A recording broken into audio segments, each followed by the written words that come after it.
Di hari-hari kita sekarang sedang heboh wabah corona dan terus berkembang. Hanya Allah Subhanahu wa Ta'ala yang mengetahui kapan akan diangkat olehnya. Ada pandangan Islam tentang bagaimana setiap muslim menghadapi segala macam penyakit dan wabah. Dan kita di saat-saat sekarang saatnya untuk mempelajari masalah itu. Yang perlu kita garis bawahi, bahwasanya semua yang terjadi di muka bumi ini, baik di langit ataupun di bumi, di kedalaman lautan, sudah Allah takdirkan jauh sebelum penciptaan manusia. Bukan hal yang baru. Allah berfirman dalam Al-Quran, disebutkan di dalam surah Al-Hadid, surah nomor 57, ayat 21 dan 22 juga 23. A'udzu billahi minasyaitonir rajim. Sabiqu ila maghfiratin min rabbikum wa jannatin arduha ka ardis samai wal ardi uiddat lil ladzina amanu billahi wa rusuli. Dzalika fadlullahi yutihi man yasha. Wallahu dzul fadlil azim. Bergegaslah kalian kepada pengampunan Tuhan kalian, taubatlah segera dari dosa-dosa kalian, dan kejarlah surga yang luasnya seluas langit dan bumi, dijanjikan untuk orang-orang yang beriman kepada Allah dan Rasul-Rasulnya. Itulah karunia Allah yang sangat besar yang diberikan kepada siapa yang dia inginkan, dan Allah memiliki karunia yang sangat besar. Ma asaba min musibatin fil ardi wala fi anfusikum illa fi kitabin min qabli an nabra'aha inna dzalika 'ala Allah yasir. Tidak ada sesuatu yang menimpa kalian dari musibah di bumi ataupun di diri-diri kalian kecuali sudah tercatat di dalam kitab sebelum kami menciptakan kalian, dan itu sangat mudah bagi Allah. Ayat 22, ayat 23-nya, likai la ta'sau 'ala ma fatakum wa la tafrahu bima atakum wallahu la yuhibbu kulla mukhtalin fakhur. Semua itu yang terjadi kalian suka atau tidak suka, terutama dalam masalah musibah, agar kalian tidak terlalu bersedih terhadap apa yang telah luput dari kalian. Subhanallah, dengan adanya corona seperti ini, salah satu hikmah yang dalam Al-Quran disebutkan adalah membuat orang yang punya masalah-masalah itu menjadi kecil semuanya, karena adanya masalah yang lebih besar yang mereka sedang hadapi. Dan juga agar kalian tidak terlalu berlebihan bergembira sehingga melampaui batas terhadap apa yang dia berikan. Dan Allah tidak suka dengan orang-orang yang sombong. Pelajaran yang sangat besar bagi orang beriman adalah bagaimana mereka meyakini tentang takdir Allah. Kalau Allah Subhanahu wa Ta'ala mampu melakukan apa saja.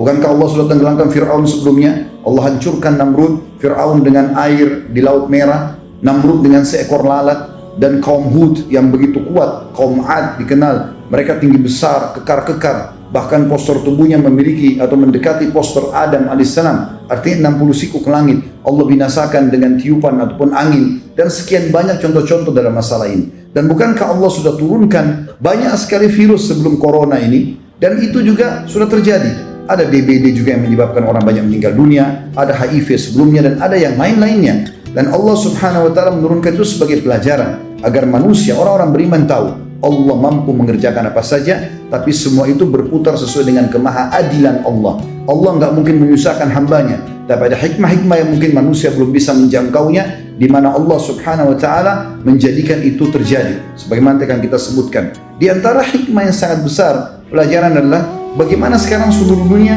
peduli dengan kebersihan. Bayangkan teman-teman, kalau tidak terjadi corona ini, maka manusia banyak dalam jorok dan kotornya. Sekarang semua harus dibersihkan, tangan dibersihkan, meja makan, kursi, pegangan pintu, segala macam hal. Sebenarnya tanpa menunggu penyakit itu harus dijaga.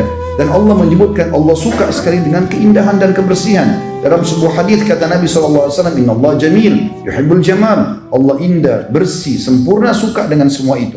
Kalau tidak ada terjadi ini secara massal, apakah seluruh dunia akan bisa peduli dengan kebersihan? Belum tentu tentunya. Maka ini termasuk salah satu hikmah dan pelajaran. Bagi orang kafir, ini sekaligus peringatan kepada mereka. Dan subhanallah, munculnya corona justru di Cina yang umumnya orang-orang komunis dan ateis, tidak yakin ada Tuhan. Kenapa? Alasannya salah satunya mereka mengatakan karena Tuhan tidak kelihatan. Maka mereka selalu kumandangkan, sampai di Indonesia pun orang-orang komunis mengatakan itu. Kalian orang Islam mengaku punya Tuhan, mana Tuhannya? Saya mau lihat, tidak nampak. Maka karena dianggap tidak nampak, tidak ada Tuhan. Subhanallah, Allah datangkan corona, virus yang mereka tidak bisa lihat, tapi mereka bisa rasakan. Dan terlalu banyak hal yang kita bisa rasakan setiap hari, tapi tidak nampak, tapi ada. Seperti rasa lapar, rasa kenyang, rasa senang, rasa sedih, marah, ya, dan segala macam ini bisa kita rasakan. Gejolaknya setiap saat, tapi tidak bisa nampak. Maka ini pelajaran besar bagi orang kafir. Dan subhanallah kata ulama, Allah subhanahu wa ta'ala menjadikan di zaman kita sekarang, justru yang banyak mengadakan penelitian-penelitian, baik ke bulan, keluar angkasa, di bumi, sampai masuk ke hutan-hutan, ke hewan-hewan, di lautan, ke dalam lautan, itu justru orang-orang ateis. Walaupun ada di antara mereka statusnya, di keluarganya atau di lingkungannya adalah orang Nasrani, tapi kalau ditanya mereka tidak yakin ada Tuhan. Allah buat mereka justru yang melakukan penelitian, dan akhirnya mengerucut kepada sebuah poin, oh pasti ada yang ciptakan. Tidak mungkin dengan keajaiban besar ini terjadi begitu saja. Ini hikmah yang sangat besar yang bisa kita ambil. Itu poin pertama yang kita bisa ambil dari takdir Allah subhanahu wa ta'ala. Yang kedua, Islam mengajarkan kepada kita, ya, semua kita penganutnya, agar kembali kepada agama dalam panduan menghadapi masalah-masalah, di antaranya wabah dan penyakit-penyakit ini. Yang pertama adalah larangan Islam untuk mendatangi lokasi yang memang dasarnya ada wabah, apapun sifatnya wabah itu, termasuk seperti corona sekarang. Dan memang secara otomatis manusia sekarang sudah banyak khawatir, mereka mungkin tidak safar lagi ke negara-negara yang ada corona, atau sebagian negara bahkan menutup negara-negara mereka untuk didatangi. Dan itu sebenarnya pandangan syariat seperti itu. Bagaimana Nabi SAW bersabda dalam sebuah hadis Bukhari, "Idza sami'tum bit-ta'uni bi ardin fala taqdimu alaihi. Wa idza waqa'a bi ardin wa antum biha fala takhruju firaran minhu." Kalau kalian dengarkan ta'un, wabah, ya, tersebar. Tentu ini ada yang mengatakan kusta, ada yang mengatakan pes, tapi intinya dia wabah. Kalau kalian dengar sebuah wabah tersebar di satu lokasi, jangan pernah kalian masuk ke lokasi itu. Dan kalau kalian sedang ada di dalam, maka jangan kalian keluar kena lari darinya.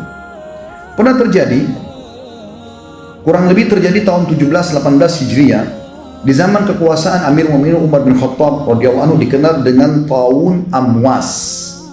Jadi wabah yang terkenal di wilayah Amwas, ya.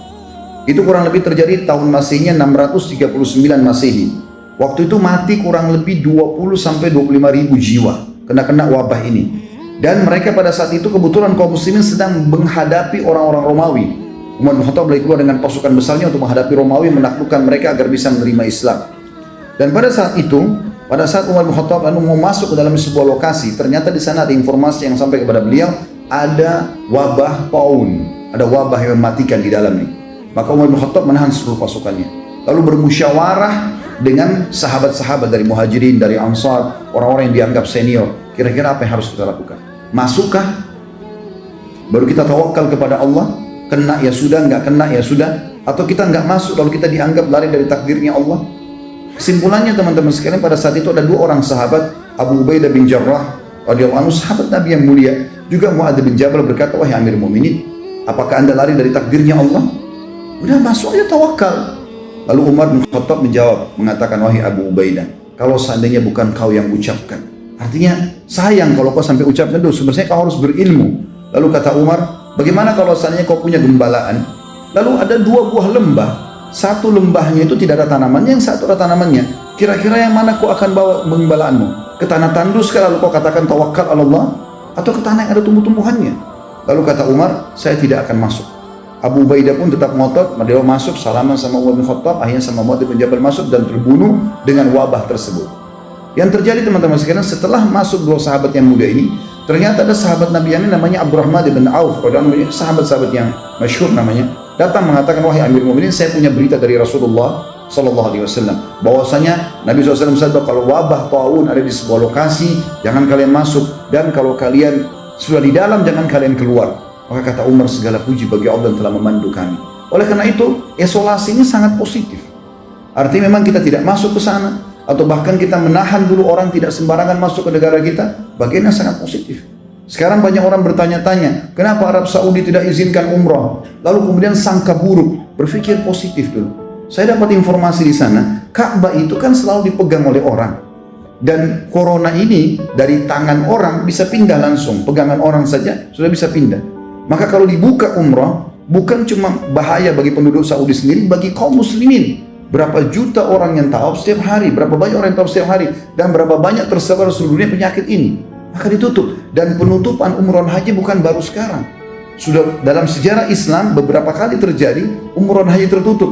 Tapi hal-hal terjadi karena peperangan, ada karena peribut antara kekuasaan dan segala macam hal. Jadi ini bukan hal yang baru.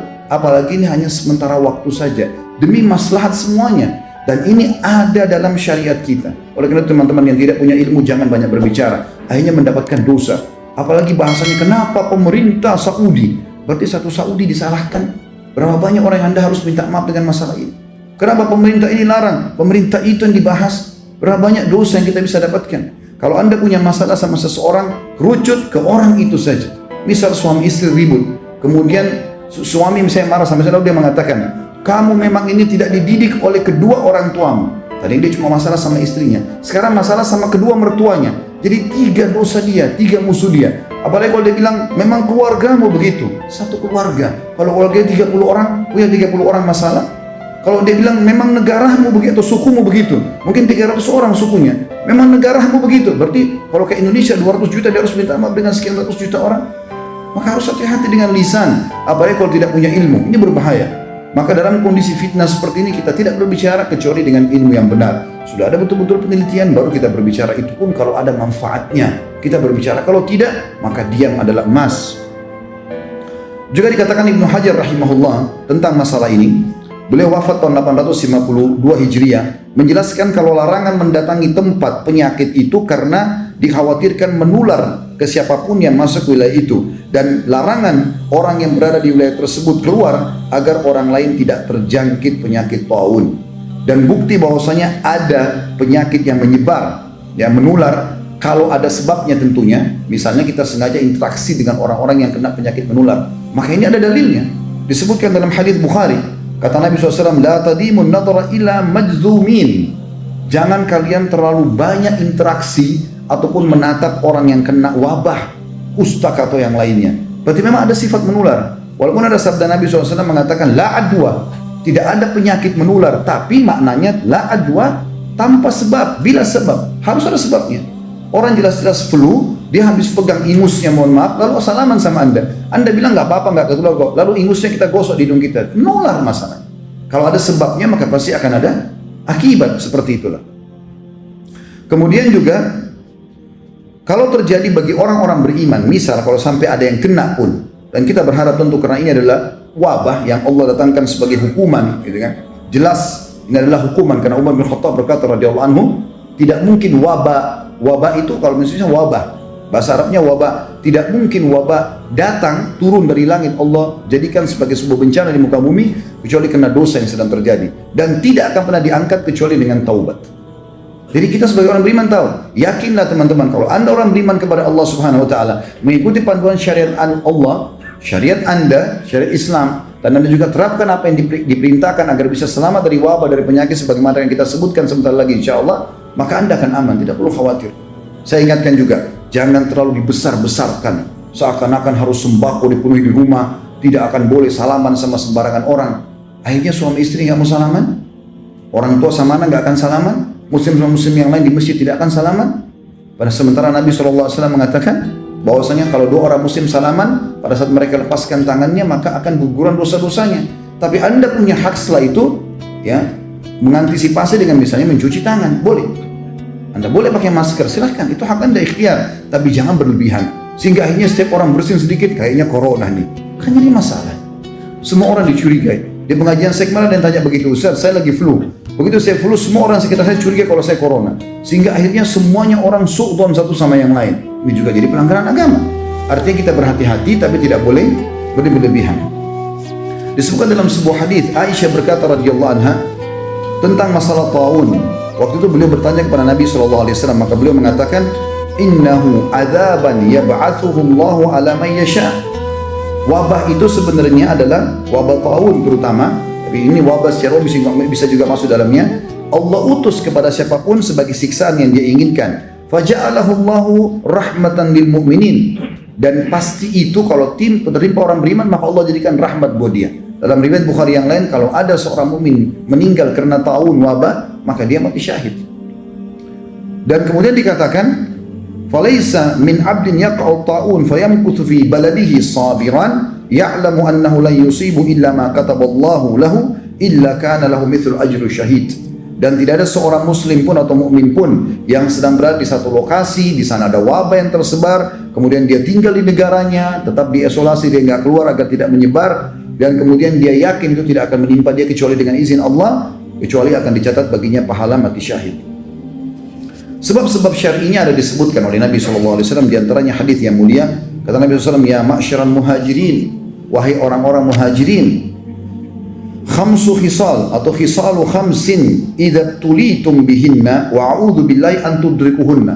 Ada 5 perkara, kalau kalian diuji oleh Allah dengannya maka ini sangat berbahaya. Tapi aku berlindung kepada Allah untuk kalian agar kalian tidak terkena.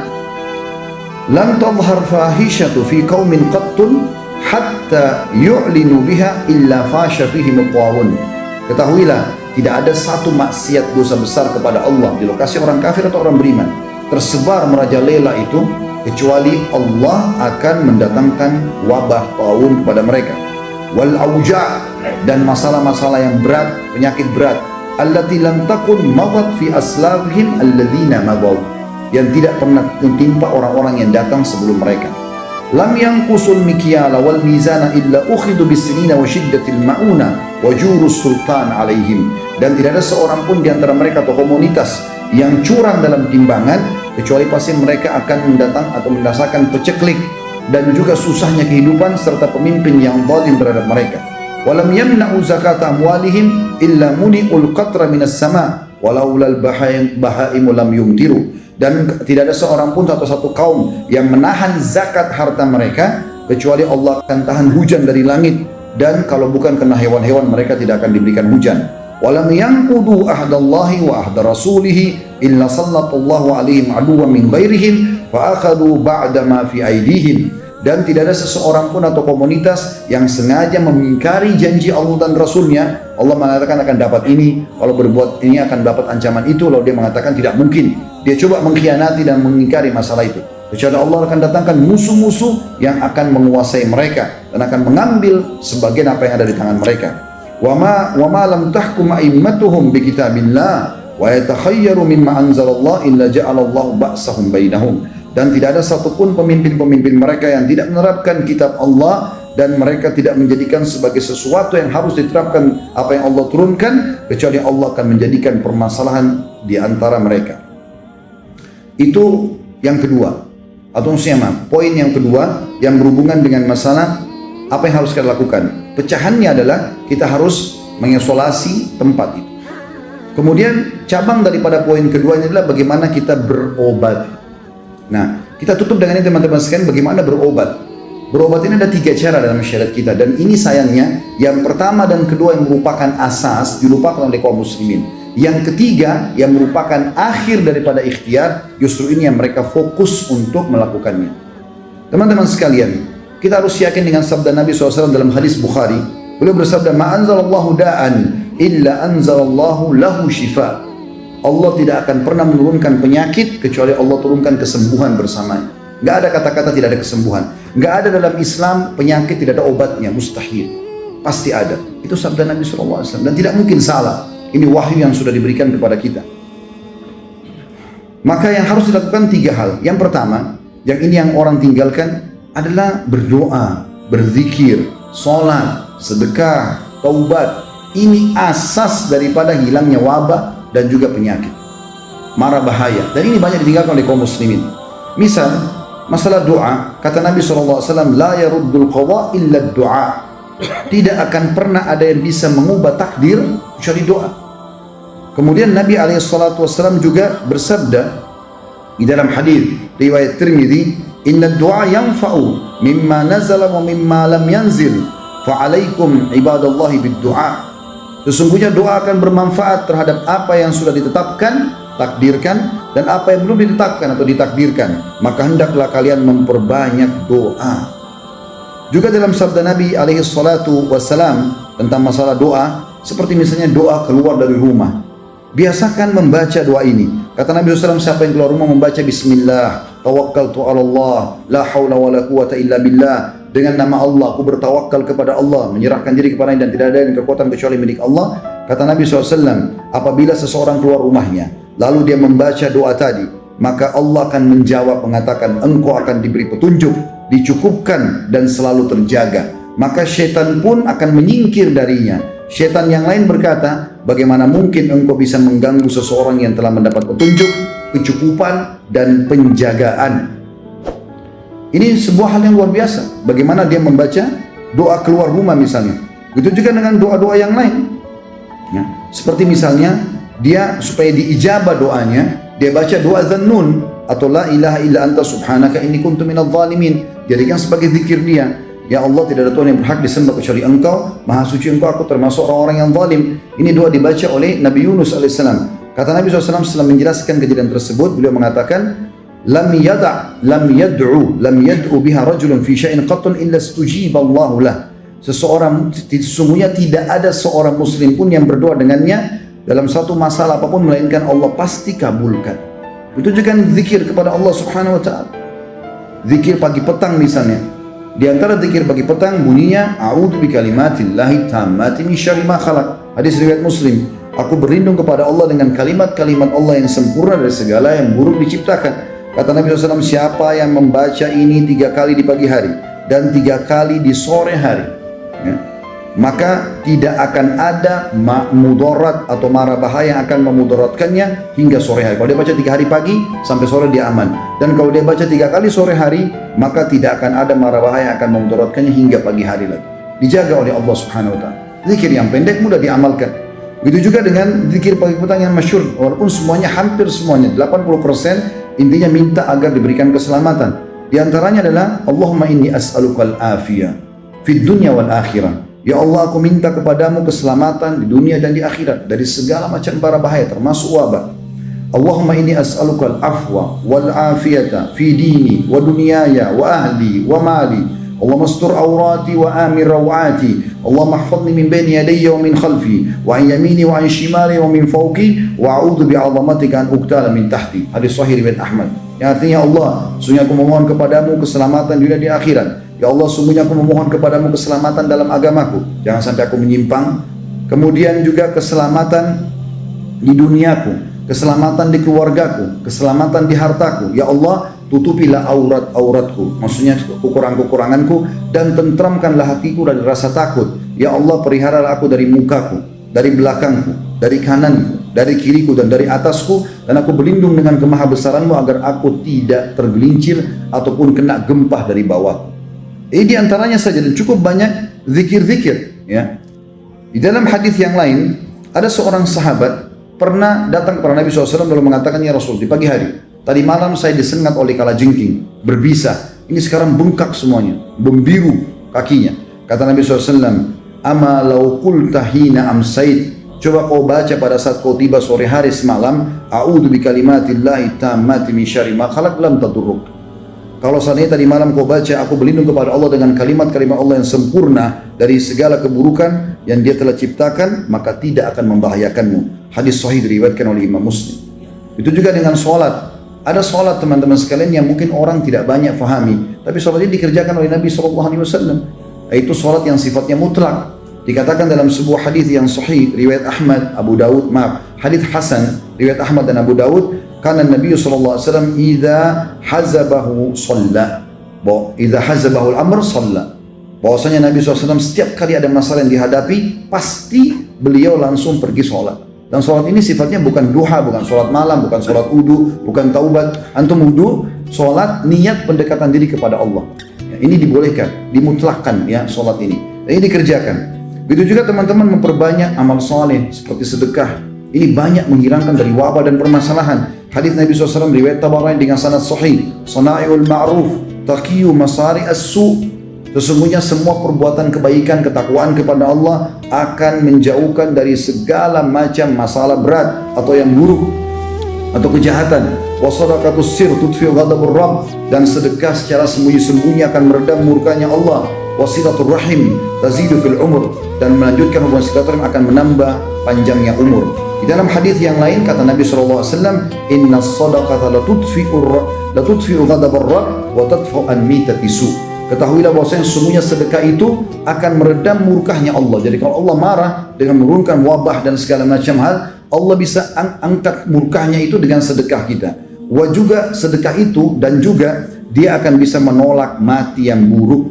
Di dalam hadis yang lain riwayat Al-Hakim kata Nabi SAW, sana'il ma'ruf taqiyu masari su. Semua perbuatan baik akan menjauhkan dari segala macam mara bahaya. Wal afaq, gangguan-gangguan. Wal halaqat, hal-hal yang membinasakan. Wa ahlul ma'ruf fid dunya hum ahlul ma'ruf fil akhirah. Dan orang yang suka buat kebaikan di dunia, maka mereka adalah orang-orang yang juga ma'ruf di akhirat.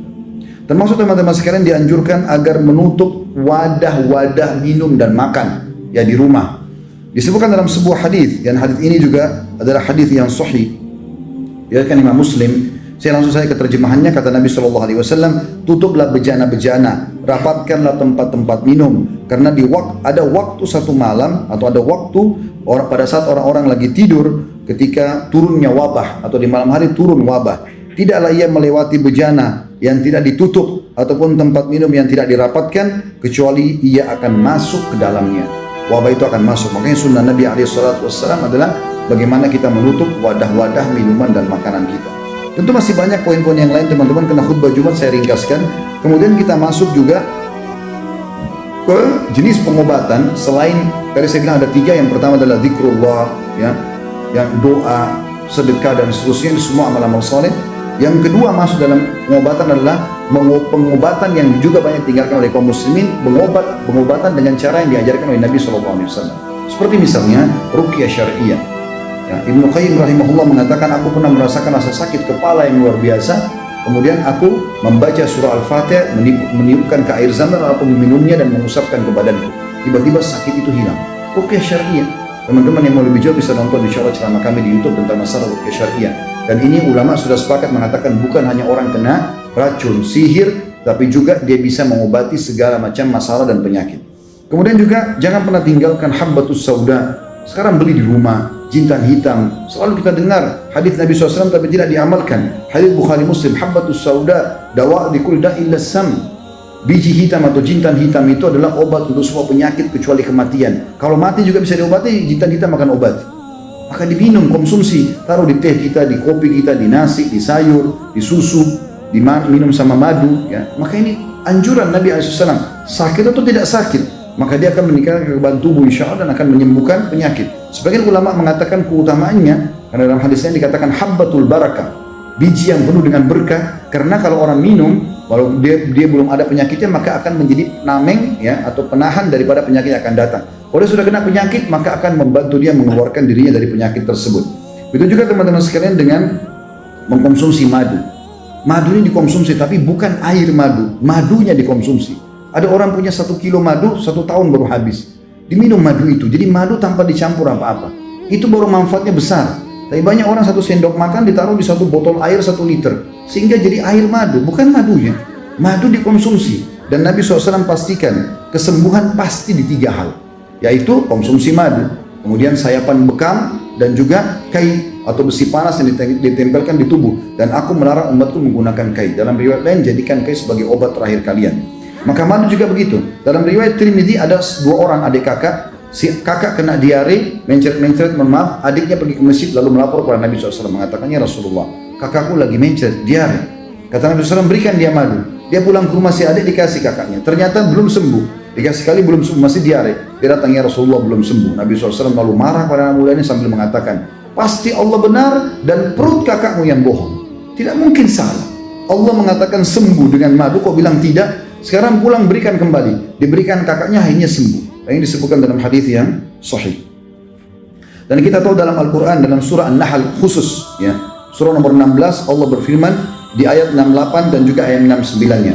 A'udzu billahi minasyaitonir rajim. Wa auha rabbuka ilan nahli an ittakhidhi minal jibali buyutan wa minasyajari wa mimma ya'rishun. Dan Allah mewahyukan kepada lebah-lebah, surah nomor 16 tentang lebah An-Nahl, agar menjadikan gunung-gunung sebagai rumahmu atau rumah-rumah kalian, dan juga dari pohon-pohon dan apa yang dibuat oleh manusia. Itu ayat 68. Ayat 69-nya, "Tsumma kuli min kulli tsamarat." Kemudian makanlah hai para lebah, Allah wahyukan kepada ciptaannya lebah, makanlah dari semua jenis buah-buahan. Fasluki subula rabbiki dzulula. Lalu ikutilah petunjuk jalan yang sudah Allah berikan kepada kalian. Yakhruju min butuniha syarab. Dan dari perut lebah itu akan keluar minuman. Mukhtalifa alwanuhu fihi shifaa'un linnas. Yang warnanya berbeda-beda. Ada madu warna hitam, ada coklat muda, ada kemerah-merahan. Warnanya berbeda-beda, ada yang madu warna putih dan seterusnya. Semua itu keluar dari perut lebah, kata Allah, ada obat untuk manusia. Inna fi dzalika laayatan liqaumin yatafakkarun. Itu betul-betul ada tanda-tanda kebesaran Allah bagi kaum yang mau memikirkannya. Begitu juga dengan bekam, saudaraku seiman. Jangan pernah tidak bekam. Kita sekarang kalau tidak salah berada di 18 Rajab. Sunnah Nabi SAW tanggal 17, 19, dan 21. Kalau kemarin 17 Anda belum bekam, maka besok insya Allah bisa bekam di tanggal 12 atau tanggal 21. Dan Nabi SAW juga mengatakan bahwasanya kesembuhan pasti di sayapan ya, bekam. Dan Nabi SAW mengatakan dalam hadis sahih riwayat Ahmad, sebaik-baik pengobatan penyakit kan adalah berbekam. Juga dalam riwayat lain, riwayat Tirmidzi, kata Nabi SAW, tidaklah aku melewati sekumpulan para malaikat ya, di langit pada saat aku sedang Isra dan Mi'raj, kecuali mereka semua mewasiatkan mengatakan, hai Muhammad, perintahkan umatmu untuk berbekam. Dan Nabi SAW mengatakan, dalam hadis riwayat Abu Daud, barang siapa ingin berbekam, hendaklah dia lakukan di tanggal 17, 19, dan 21, maka akan menyembuhkan semua penyakit. Juga teman-teman sekalian, konsumsi air Zam-Zam. Jangan lupakan air Zam-Zam. Beli, miliki, minum. Air Zam-Zam pulang dari umrah bukan ditaruh di gudang, di lemari, 5 tahun nggak dikonsumsi. Minum Zam-Zam. Dan ulama mengatakan Zam-Zam akan terus berlaku walaupun dicampur dengan air lain. Misal, antum cuma punya 1 galon 5 liter, biasa kalau pulang umrah dikasih. Baik, kita minum sebagiannya. Bisa diisi dengan air biasa. Air biasa yang bercampur dengan Zam-Zam akan berubah jadi Zam-Zam secara otomatis. Jadi tidak akan pernah habis Zam-Zam kita sebenarnya. Kita bisa tinggal menambahkan air terus-menerus dan itu terus akan berlaku sebagai hukum Zam-Zam. Dan kata Nabi SAW dalam hadis sahih riwayat Muslim, air Zam-Zam penuh dengan berkah. Ia merupakan makanan yang mengenyangkan dan obat untuk semua penyakit. Juga sabda Nabi SAW dalam hadis riwayat Ahmad dan Ibnu Majah, Zam-Zam sesuai dengan niat dan tujuan orang yang meminumnya. Minta kesembuhan, Allah kasih. Minta apapun, Allah akan kasih. Dan juga Nabi SAW dalam hadis riwayat Tirmidzi dan Al-Baihaqi dengan sanad hasan, beliau pernah membawa air Zam-Zam, dikatakan dalam girbah. Girbah itu kayak wadah minuman, untuk taruh minuman tapi dari kulit hewan. Kemudian beliau menyiramkan dan meminumkannya kepada orang-orang yang sakit. Jadi ini bentuk-bentuk ikhtiar kita. Kemudian yang terakhir, pengobatan ketiga yang paling banyak orang sekarang melakukannya dan meninggalkan yang pertama dan kedua, yaitu berobat secara medis. Dan ini dianjurkan juga dalam Islam. Tapi ini pengobatan terakhir justru. Kalau kita malah terbalik, dokter dulu, nanti kalau sudah tidak bisa sembuh dengan 30 dokter, baru sholat malam, baru mau berdoa. Allah di nomor 30 kan, bagaimana bisa sembuh? Maka ikhtiar medis adalah ikhtiar yang terakhir, hanya pelengkap saja. Sebagaimana Nabi SAW bersabda, sesungguhnya Allah tidak turunkan penyakit, hai hamba Allah, kecuali Allah turunkan bersama obat, maka berobat wahai hamba-hamba Allah. Aku qauli hadza, saya sudah mengucapkan perkataan saya ini, wastaghfirullah li wa lakum, dan saya beristighfar kepada Allah, dan ada jamaah istighfar kepada Allah, fastaghfiruhu innahu wal ghafurur rahim. Beristighfarlah kepadanya karena Dia Maha menerima taubat hamba-hamba dan juga Maha penyayang.